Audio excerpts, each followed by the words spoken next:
For weeks, dare I even say months or even almost years, we have heard the same exact lines from PlayStation fanboys.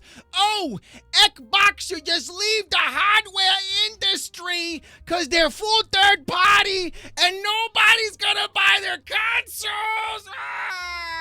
Well, I guess after yesterday's announcement, it turns out that every single one of those fanboys has now fallen over from an aneurysm of the insanity of the fact that Xbox is in fact making a next generation console and hardware, and also giving you access to every game you buy on their storefront and platform across every single device that you could ever in fact want. I guess they're turning Xbox gamers into PC gamers. No. Stop. Don't hug me. Stop. No.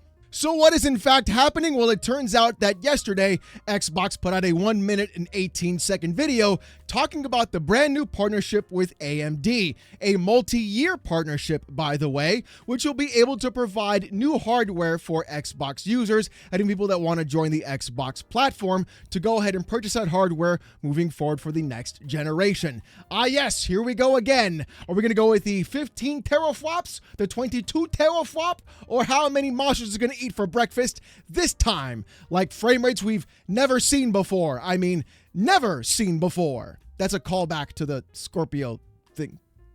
It's an old joke. Trust me, don't believe their lies. Either way, though, it turns out that Xbox is still in this gaming industry, but a bit different from what everybody wants or is expecting. It turns out that Xbox is now focused more on the platform wars, like I said back in 2017. Yes, you may as well call me Goonstradamus. Microsoft and Xbox are looking more to increase their MAUs and have more people on the Windows platform than they are trying to sell Xbox consoles, because it turns out your data and your usage as an MAU is way more valuable than a plastic box or a video game sale.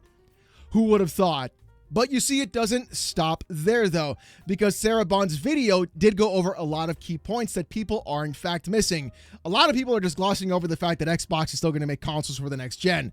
That's one thing. The other thing people are missing, though, is exactly what Microsoft's plan is going to be. And that quick 1 minute video really exposed a lot of what they're going to be planning on doing. And honestly, if they can pull this off, we may be seeing a very different landscape of video games in the future. One that I'm maybe kind of excited about.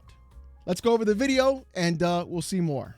At Xbox, our vision is for you to play the games you want with the people you want, anywhere you want. That's why we're investing in our next generation hardware lineup across console, handheld, PC, cloud, and accessories. So right off the bat, we can already see they're talking about everything being an Xbox. Remember last year, everybody got really mad saying, oh, you're gonna leave the industry, it's over. Well, apparently these are the fruits of their labor. And it turns out that you reap what you sow. Everything being an Xbox means that this is now going to be a platform war. Sarah Bond said it herself. Every accessory like the Fire Sticks from Amazon, every app on a TV like Game Pass being on LG TVs as well, every console, every PC, every handheld that is specifically going to run the new Xbox OS or the new Windows OS is literally going to be an Xbox. Remember a few years back when Phil Spencer talked about losing the worst generation to lose, the beginning of your building your digital library?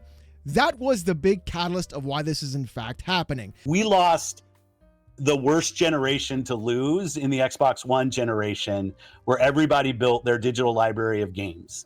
And the thing is, with Xbox going around and saying, hey, everything is an Xbox now, it's giving more people pause and thinking about where they're going to be buying their games digitally in the future. Key word is digitally. The thing is, buying a game digitally and putting more money into a specific platform makes you, I guess the word is, more sticky to the actual company, making it harder for you to leave. Because if you can access your video game on every platform from every device just by signing in, then that means it's less likely for you to pack up your bags and go somewhere else, even though that other place may have different games. But we'll talk about that in just a moment.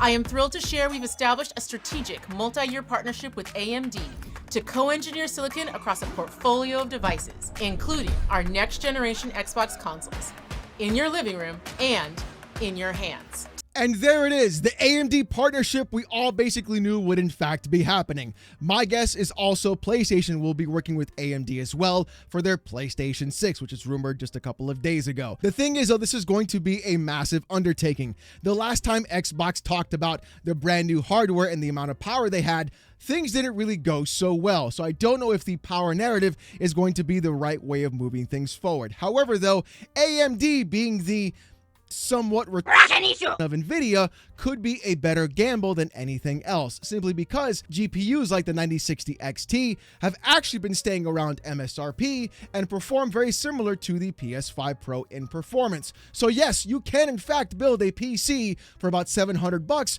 that is equivalent to the PS5 Pro with AMD FSR 4, upscaling and the like. Yeah, surprise. Who knew that would happen? This guy did. The thing is, though, we don't know how these consoles are going to be performing or what kind of level they'll be at. Personally, right now, I have a 7900 XT and a 7700X with 32 gigs of RAM and a bunch of Futanari SFM Blender animations in my SSD. So right now, I don't need another console. The thing is, though, how are these consoles going to be performing is going to be a big factor, and also the price point of what they're going to be doing. Now, Sarah Bond also talked about the handheld specifically, saying in the palm of your hand. Now, we don't know if this means that Xbox is going to bring back the Xbox handheld that was shelved/canceled, or if she means the Asus Xbox Ally ROG X, or whatever the hell you want to call it. It's a mouthful. That's what she said. And that's going to be the big factor. Are they going to be allowing other devices and other manufacturers to also make consoles as well, aside from their own bespoke piece of hardware? And I think that's going to be the cool thing moving forward. Having a lot of these somewhat modular, somewhat static PCs that are under your living room as more form factor with the new Xbox OS built by AMD, and having that same SoC there, but with different variants and etc., could be a good thing moving forward. Because as Sarah Bond points out next, things are going to be looking very differently on the operating system side and even on the user side for video games moving forward. Together with AMD, we are advancing the state of art in gaming silicon to deliver the next generation of graphics innovation, to unlock a deeper level of visual quality and immersive gameplay and player experiences enhanced with the power of AI, all while maintaining compatibility with your existing library of Xbox games.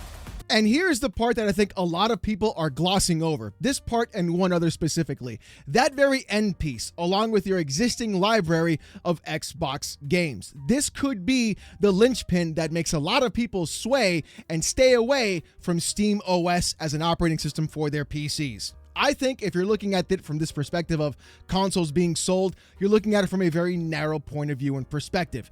You're not looking at it from the 1.86 billion PC gamers on planet Earth. And in fact, those PC gamers will ubiquitously go around and basically just use Steam. If the game is launching on the Epic storefront and not on Steam, we PC gamers don't acknowledge its own existence. That's pretty much how it goes. Oh, you're not going to be on the platform where I choose to buy all my games? That's really not going to go well. I'm just going to wait for it to hit my platform where I choose to buy games. And I think that's the same kind of thing that Xbox is looking at in terms of properly giving you access to all of your library, regardless of whatever device, especially through backwards compatibility. A couple cool things could happen if this works out the way it's supposed to. This is Microsoft, by the way. A lot of the time, the way they're supposed to be working doesn't really turns out that's the way it works. So we'll see how things go. I'll take it with a grain of salt, mind you. If Xbox can pull this off and not lock backwards compatibility to simply just the console specifically and provide that same layer to PCs as well as other devices, we could be looking at a massive era where Xbox could in fact not lose any share to Steam OS. And I think that's going to be the bigger factor what people are not looking at right now. This is not a console war. I want to make that very clear. This is a platform war.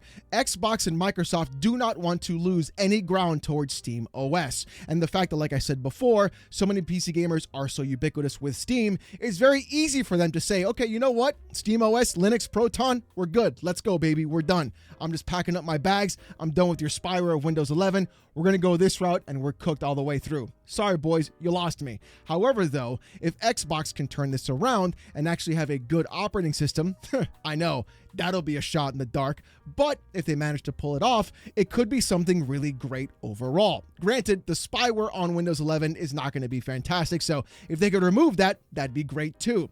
The thing is, though, she said specific things like AI and backwards compatibility. if they make a Proton-like layer similar to what Steam and Valve use directly to play different kinds of games on their Linux-based OS. It could be a good thing moving forward. I would love to be able to play all the digital games that I purchased on my Xbox 360 onto my PC by simply going into the game mode of Windows directly. That would be a great way of keeping me off of Steam OS. Oh, I can access my entire library of games that I had from the 360 and OG Xbox days on my Windows 12 PC.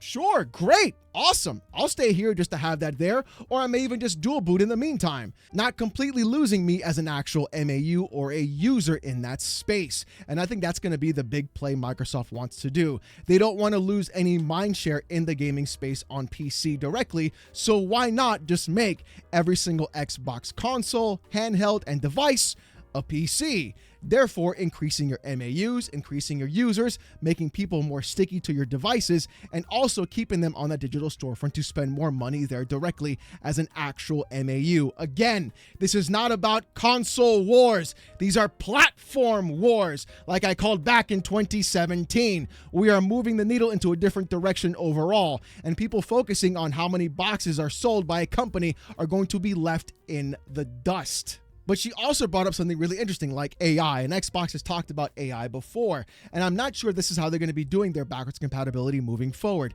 because we've talked about Sonic Unleashed Recompiled, Xbox 360 games that are getting full-on recompilations that are being able to be made into PC ports directly. If they can respin this back up in their back catalog and also bring back all the old games that you've purchased throughout the years and be playable across any single device, that would be a huge win overall. The only problem that I see with this, though, is if you're a physical-only user.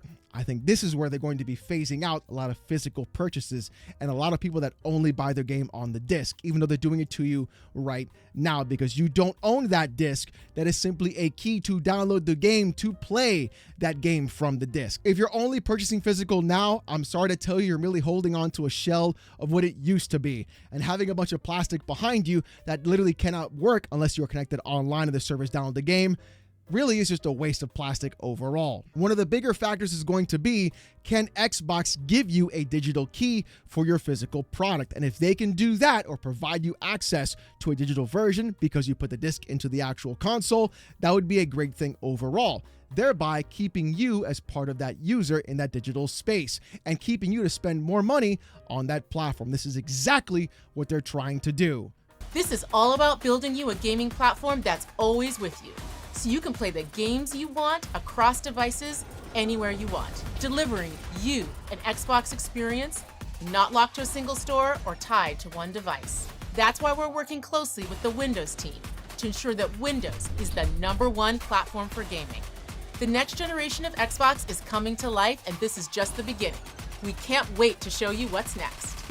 And like I said before, that's what they're trying to do directly. If you're an Xbox gamer, apparently you're a PC gamer now, whether you like it or not. That's straight exactly what it's going to be. And they're moving everything from a bespoke piece of hardware to a dedicated OS into moving everything to a Windows operating system. Phil Spencer talked about the Microsoft team and Xbox team and Windows team working together very closely for this next setup. And one of the key points Sarah Bond also pointed out was not being confined to a specific store. That means directly Epic Games, Battle.net, the Xbox app, and even Steam on that Xbox device, which also means with PlayStation putting their games onto the PC platform even faster, these are no longer consoles, these are in fact PCs because they are running Windows, and thereby you will be able to play every game from every platform on one device and keep everything all together. That's what Xbox is planning to do. Oh, you want to go ahead and buy your games on Steam?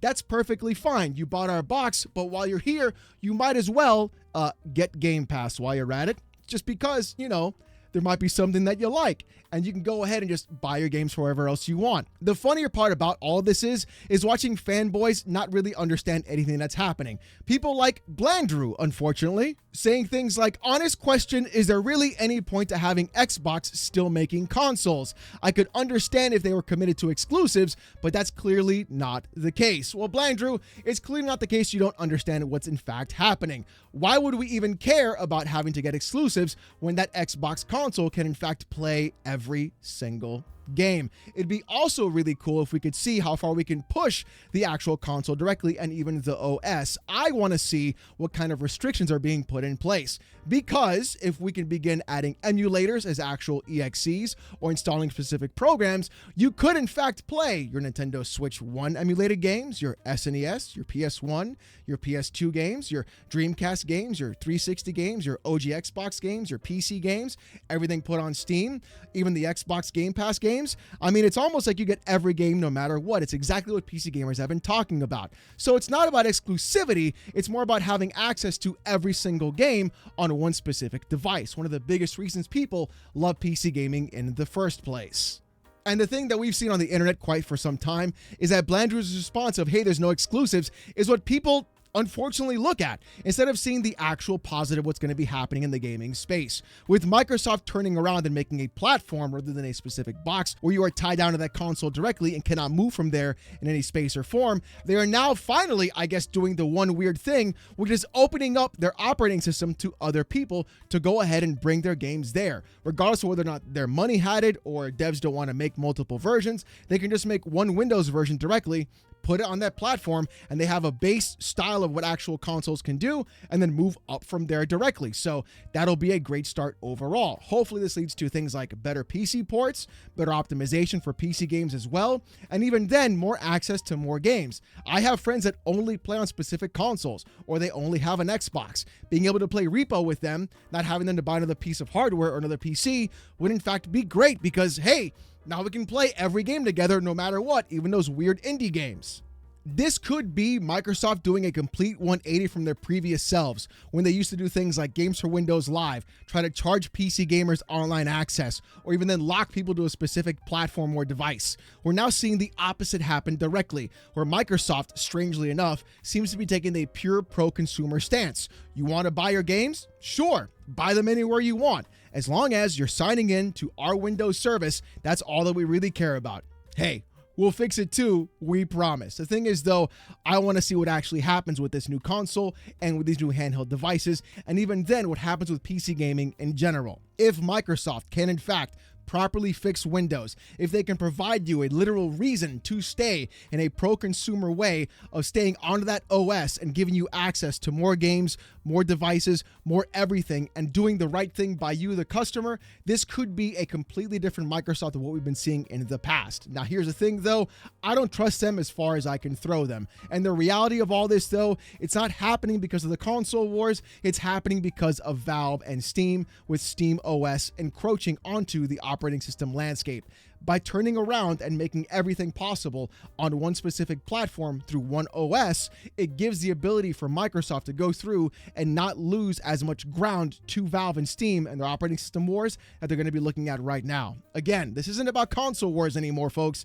This is now a platform war. And if these companies cannot move quickly to be able to compete in this space, you're going to be seeing a lot of people left in the past and in the dust. And that is where Microsoft feels like they can go ahead and capitalize on it. They've learned the lesson before with the Xbox One and the Xbox One X. They lost the fact that people built digital libraries that they don't want to leave on different platforms. Now, instead, what they're doing is giving you the option by saying, hey, if you buy your game on our platform instead, we'll give you access to it no matter what device you're on, no matter where you go, as long as you just simply sign in. And I think that is a far more appealing thing than people trying to talk about 77 million PS5 sold.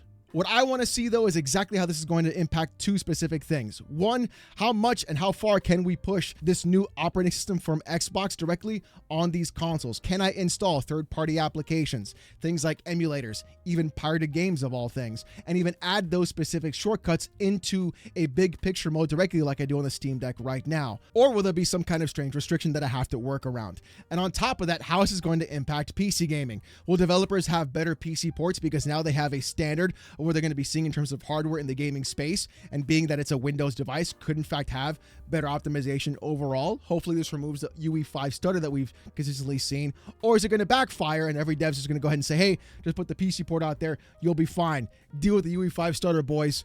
That's what upscaling is for. You know what I'm saying? It's going to be interesting to see how this all pans out. And honestly, I'm very excited about it, but I want to know what you guys have to say as well in the comments section down below. If you want to see more of this kind of content, more PC port reviews, gaming news, Steam Deck videos, fanboy content, and live streams every Saturday night, 8:45 p.m. Eastern, subscribe to the channel. We're on our way to 85,000 subs, and I just want to say thank you guys so very much. It means the world to me. If you want to go ahead though and get Discord access or most during live streams, become a YouTube member. It's as low as $1. If you don't want to spend the buck, don't sweat it. Saturday nights, 8:45 p.m. Eastern, we live stream right here on this channel. You're going to have a hell of a time as about 800 to 900 people insult me using AITTS. I kid you not, it's going to be a great time, trust me. With all that being said though, thank you guys so much for watching. Hope you have a great one, and I'll see you gooners next time. Peace!